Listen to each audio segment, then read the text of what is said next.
ఈ 3 పూటలందు లలితా సహస్రనామ స్తోత్ర పారాయణ మొదలుపెట్టే ముందు అమ్మకు పంచోపచారాలు చేయాలి.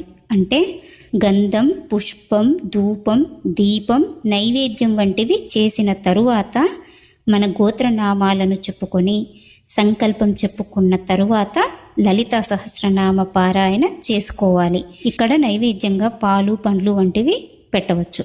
పారాయణ అనంతరం హారతిని ఇవ్వాలి. ఈ విధంగా 3 రోజుల పాటు చేసి 4వ రోజు ఉదయాన్నే అదే సమయానికి అంటే ఉదయం 5:45 నుండి 6:15 లోపు లలితా సహస్రనామ స్తోత్ర పారాయణ చేసి ఆ తరువాత అమ్మకు మహానివేదన చేసి భోజనం చేయాలి. వీలుంటే భోజనం చేసేకి ముందే ఒక ముత్తైదువును పిలిచి ఆమెని లలితాదేవిగా భావించి భోజనం, తాంబూలం వంటి